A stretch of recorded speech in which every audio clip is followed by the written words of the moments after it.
प्यारे बच्चों, ये मनोविज्ञान के अध्याय 3 का पहला भाग है। हम लोग अध्याय 2 कंप्लीट कर चुके हैं, जिसमें से अपन ने 50-50 क्वेश्चन दोनों कंप्लीट किए थे। 2-2 भाग में एक अध्याय कंप्लीट हुआ है। ये तीसरा अध्याय है, इसका पहला भाग कंप्लीट करने जा रहे हैं। तो इसमें चलिए शुरू करते हैं। ये जो वीडियो है ये TET, super TET, C TET सभी के लिए इम्पोर्टेंट है, और जो भी एग्ज़ाम जिसमें साइकोलॉजी है, मनोविज्ञान इसमें आता है, उन सभी एग्ज़ाम के लिए इम्पोर्टेंट है। तो चलिए शुरू करते हैं। Question number 1। क्वेश्चन नंबर पहला, अभिप्रेरणा का वर्गीकरण कैसा होता है? अभिप्रेरणा का वर्गीकरण कैसा होता है? तो अभिप्रेरणा का जो वर्गीकरण होता है वो जन्मजात तथा अर्जित होता है। आप कॉपी पेन लेके बैठिए, जब भी देखिए कोई वीडियो देखा करिए तो कॉपी पेन लेके बैठा करिए और लिखते जाइए। बहुत इंपॉर्टेंट है, रिवीजन करेंगे, इनको लिखते जाइए। रिवीजन भी इनका करवा देंगे और लास्ट में इनका एग्ज़ाम भी होगा, इनका मॉक टेस्ट भी लिया जाएगा और मॉक वो भी करेंगे। तो अगला क्वेश्चन देखते हैं। सीखने की प्रक्रिया में सीखने का स्थानांतरण कैसा हो सकता है? सीखने की प्रक्रिया में सीखने का स्थानांतरण कैसा हो सकता है? तो सीखने की प्रक्रिया में सीखने का स्थानांतरण सकारात्मक भी हो सकता है, नकारात्मक भी हो सकता है, शून्य भी हो सकता है।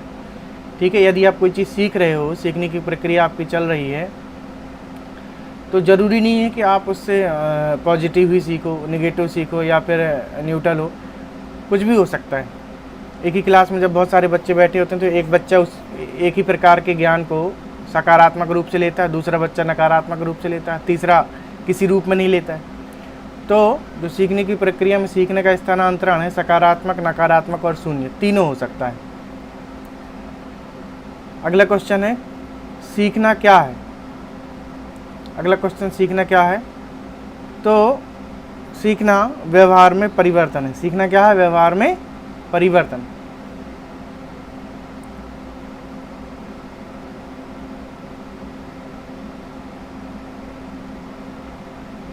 क्वेश्चन नंबर 4, शारीरिक वृद्धि और विकास को क्या कहते हैं? शारीरिक वृद्धि और विकास को क्या कहते हैं? तो शारीरिक वृद्धि और विकास को कहते हैं अभिवृद्धि।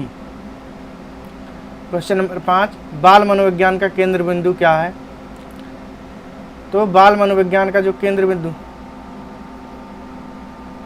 बाल मनोविज्ञान का केंद्र बिंदु क्या है? तो बाल मनोविज्ञान का केंद्र बिंदु बालक को माना जाता है।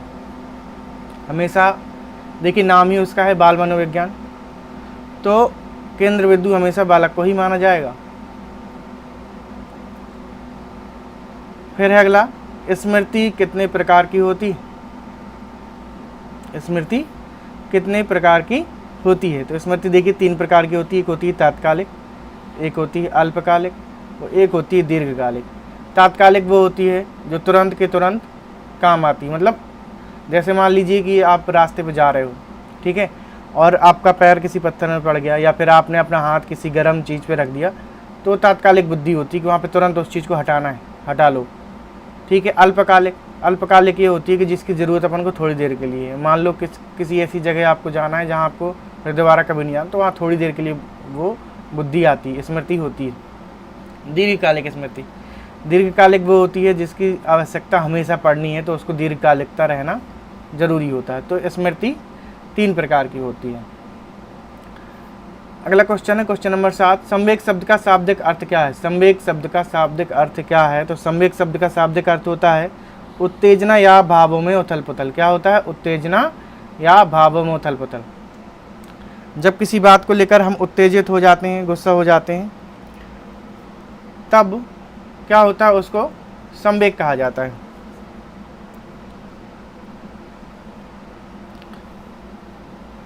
क्वेश्चन नंबर 8, कौशल सीखने की पहली अवस्था क्या है? कौशल सीखने की पहली अवस्था क्या है? तो अनुकरण। आपको अनुकरण करना होगा। यदि आप किसी कौशल को सीखना चाहते हैं तो आपको किसी न किसी अनुकरण करना होगा। जो उस कौशल को पहले सीखे हुआ रहा होगा तो उसका आपको अनुकरण करना पड़ेगा, तब आप उस कौशल को सीख पाओगे। फिर है शैशवावस्था के उत्तम शिक्षण विधि क्या है? शैशवावस्था के उत्तम शिक्षण विधि क्या है? तो शैशवावस्था में देखिए जो सबसे उत्तम विधि है वो मॉन्टेसरी विधि है, दूसरी योजना विधि है, तीसरी किंडरगार्टन विधि है। ये तीन विधि शैशवावस्था के लिए सबसे उत्तम विधि मानी जाती हैं। क्वेश्चन नंबर 10, बाल विकास में किसका अध्ययन किया जाता है? बाल विकास में किसका अध्ययन किया जाता है? तो बाल विकास में देखिए प्रक्रिया का अध्ययन किया जाता है। दूसरा, वातावरण और अनुभव के अध्ययन किया जाता है। वातावरण और अनुभव की भूमिका का अध्ययन किया जाता है। तीसरा, जन्म से किशोरावस्था तक का अध्ययन किया जाता है। क्वेश्चन नंबर 11, बाल विकास का अध्ययन का क्षेत्र क्या है? बाल विकास को जो अध्ययन का क्षेत्र है वो क्या है? तो बाल विकास का अध्ययन क्षेत्र है आपका, पहला देखिए इसमें 3 टॉपिक हैं। पहला है बाल विकास की विभिन्न अवस्थाओं का अध्ययन। क्या है? बाल विकास की विभिन्न अवस्थाओं का अध्ययन करना। ठीक है। फिर है दूसरा, वातावरण का बाल विकास पर पड़ने वाले प्रभावों का अध्ययन। वातावरण का बाल विकास पर पड़ने वाले प्रभावों का अध्ययन। तीसरा है वैयक्तिक विभिन्नताओं का अध्ययन। तो ये बाल विकास का अध्ययन क्षेत्र है।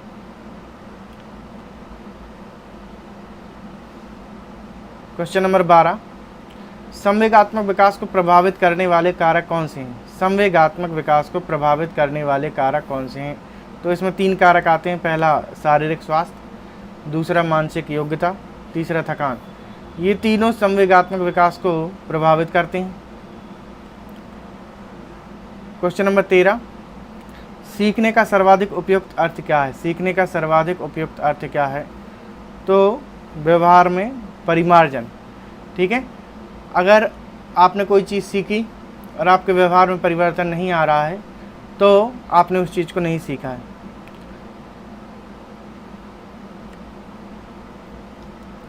जैसे कि उदाहरण के रूप में बताएं कि मान लीजिए कोई छोटा बच्चा है, जब कोई घर में मेहमान आता है तो वो नमस्ते नहीं करता है, लेकिन बाद में आपने उसको सिखाया कि जब कोई मेहमान आए तो नमस्ते करना चाहिए।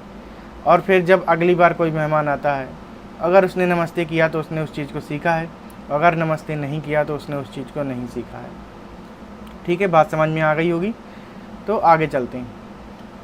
क्वेश्चन नंबर 14,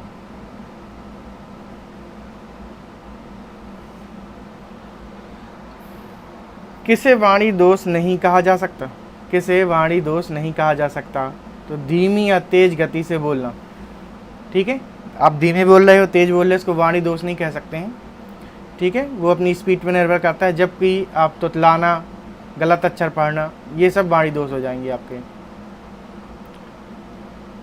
क्वेश्चन नंबर 15, मूल्यों के वर्गीकरण में किसको सम्मिलित किया जाता है? मूल्यों के वर्गीकरण में किसको सम्मिलित किया जाता है? तो इसमें 3 चीज़ सम्मिलित किया जाती हैं, आध्यात्मिक मूल्य, नैतिक मूल्य और सांस्कृतिक मूल्य। मूल्यों के वर्गीकरण में 3 चीज़ शामिल की जाती हैं। क्वेश्चन नंबर 16, व्यक्तित्व के संगठन का स्वरूप कैसा है? व्यक्तित्व के संगठन का स्वरूप कैसा है? तो मनोवैज्ञानिक शारीरिक। जो व्यक्तित्व का संगठन है उसका स्वरूप कैसा है? मनोवैज्ञानिक शारीरिक है। अगला क्वेश्चन, आत्म केंद्रित व्यक्ति कैसा होता है? जो व्यक्ति आत्म केंद्रित होता है वह कैसा होता है? वो अंतर्मुखी होता है। अंतर्मुखी का मतलब समझ रहे हो कि जो मन की बात मन में रखता है, बाहर बहुत कम बोलता है, बहुत ज़्यादा ज़रूरत पड़ने पर ही बोलता है, नहीं तो अधिकतर बात अपने मन में ही लिए रहता है। ऐसे व्यक्ति अंतर्मुखी होते हैं। इनको क्या कहते हैं? आत्म केंद्रित।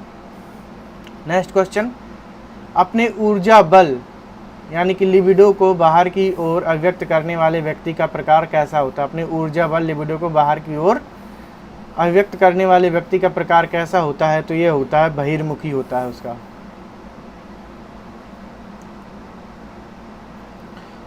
क्वेश्चन नंबर 19, क्वेश्चन नंबर 19 है, कक्षा 4 का बच्चा सदैव चिंतित और कुंठित रहता है। कक्षा 4 का जो बच्चा है सदैव चिंतित और कुंठित रहता है, आप क्या करेंगे? ठीक है, तो इसमें आपको क्या करना है? स्वयं परामर्शदाता की भूमिका का निर्वाह करेंगे। कक्षा 4 का बच्चा है, आप खुद जो है कि उसको समझाएंगे, उसको परामर्श देंगे। ना तो आप उनके माता पिता से शिकायत करेंगे, ना उनके टीचर से। आपको खुद परामर्श निभाना, क्योंकि बच्चा छोटा है, आप समझा सकते हो।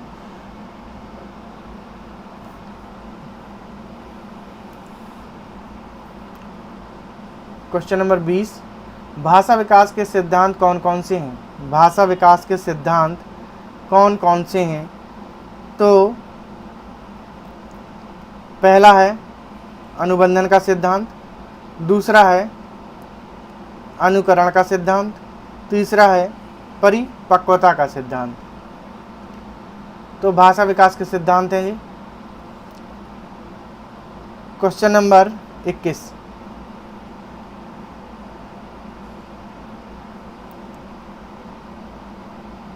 भाषा विकास का सिद्धांत नहीं कहा जा सकता।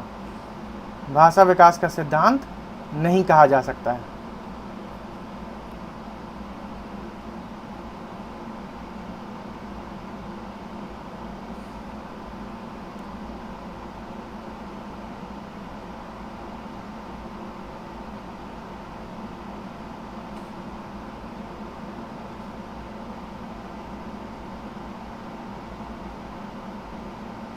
तो ये है अतिरिक्त शक्ति का सिद्धांत। भाषा विकास का सिद्धांत नहीं कहा जा सकता। कौन सा? अतिरिक्त शक्ति का सिद्धांत। क्वेश्चन नंबर 22, कक्षा में अनुशासन बनाए रखने के लिए सर्वाधिक प्रभावशाली उपाय क्या है? कक्षा में अनुशासन बनाए रखने के लिए सर्वाधिक प्रभावशाली उपाय क्या है? तो शिक्षण को रोचक एवं व्यवहारिक बनाना। यदि आप अपनी कक्षा में अनुशासन बनाए रखना चाहते हैं तो शिक्षण को आपको रोचक बनाना होगा और व्यवहारिक बनाना होगा। व्यवहार आप समझ रहे हो ना? व्यवहार का मतलब होता है कि आपको किसी सिद्धांत के अनुसार शिक्षा नहीं देना है। आपको ये देखना है कौन सा बच्चा किस चीज़ में इंटरेस्टेड है, नहीं है तो उसका इंटरेस्ट बनाना है अपने तरीके से, और हर बच्चे की रुचि को देखते हुए क्लास चलानी है। यानी कि बालक को प्रमुख मानकर ही क्लास चलानी है, टीचर को प्रमुख नहीं मानना है। बाल मनोविज्ञान में कहा गया है कि बालक ही प्रमुख होता है। अगर आप बालक को प्रमुख मानोगे तो कक्षा व्यवहारिक बनी रहेगी। क्वेश्चन नंबर 23, सहसावस्था में बच्चों की क्रियाकलाप कैसे होते हैं? सहसावस्था में बच्चों के क्रियाकलाप कैसे होते हैं? तो मूल प्रवृत्त्यात्मक होते हैं। जो बच्चा सहसावस्था में होता है उसकी सारी क्रियाकलाप मूल प्रवृत्ति पर ही आधारित होती हैं। क्वेश्चन नंबर 24, जिन विद्यालयों में समय की शिक्षा दी जाती है उसके शिक्षकों को किस क्षेत्र में विशेष प्रशिक्षित करना चाहिए? जिन विद्यालयों में समय की शिक्षा दी जाती है उसके शिक्षकों को किस क्षेत्र में विशेष प्रशिक्षित करना चाहिए? ठीक है, तो ये है विशेष आवश्यकता वाले बच्चों की पहचान और शिक्षण। विशेष आवश्यकता वाले बच्चों की पहचान और शिक्षण में। क्वेश्चन नंबर 25, कक्षा में विद्यार्थियों को अधिगम के लिए प्रेरित करने के लिए क्या नहीं करना चाहिए? कक्षा में विद्यार्थियों को अधिगम के लिए प्रेरित करने के लिए क्या नहीं करना चाहिए? ठीक है, तो उनकी अत्यधिक प्रशंसा नहीं करना चाहिए। अगर यदि आप किसी विद्यार्थी को प्रेरित करना चाहते हो तो उसको आपको अत्यधिक प्रशंसा नहीं करना चाहिए कि आप बहुत ज़्यादा प्रशंसा उसकी करो। इससे बच्चा प्रेरित तो हो जाएगा लेकिन आगे आने वाले समय में वो स्टडी कम कर देगा। तो बच्चों, वीडियो जिन लोगों ने लाइक नहीं की लाइक भी करते जाएं, और जिन्होंने चैनल को सब्सक्राइब नहीं किया सब्सक्राइब करें ताकि आने वाली आगे की वीडियो मिल जाए। हम अभी मनोविज्ञान की क्लास इसमें चला रहे हैं। इसमें सारे सब्जेक्ट की क्लास चलेंगी, हिंदी चलेगी और पर्यावरण भी चलेगी, मैथ भी चलेगी, संस्कृत भी चलेगी, जितने भी सारे सब्जेक्ट होते हैं और भूगोल वगैरह भी है, सारे सब्जेक्ट इसमें पढ़ाए जाएंगे। इसलिए आप चैनल को सब्सक्राइब कर लीजिए ताकि आने वाले समय में जितनी वीडियो हम डालें वो आप तक जल्दी से जल्दी पहुँच जाएँ। और नोट्स लेके बैठा करिए और लिखते जाइए ताकि जब टेस्ट लें तो आपके अच्छे नंबर आ सकें। तो चलिए, हम इसमें मनोविज्ञान के 100 क्वेश्चन का एक अध्याय हमने बनाया हुआ है। 100 क्वेश्चन में से हम जो है कि कुछ पार्ट में डिवाइड करके अपने वीडियोस बना रहे हैं। तो हमने 2 अध्याय पहले कंप्लीट कर लिए। ये तीसरा अध्याय का पहला पार्ट था जिसमें हमने 25 क्वेश्चन कंप्लीट कर लिए हैं। 25 क्वेश्चन के हम 4 भाग कंप्लीट करेंगे। ये पहला भाग कंप्लीट हो गया अध्याय 3 का। अध्याय 3 का दूसरे भाग में मिलते हैं। चलिए, तो दूसरी वीडियो में देखते हैं 26 नंबर से 50 नंबर तक के क्वेश्चन।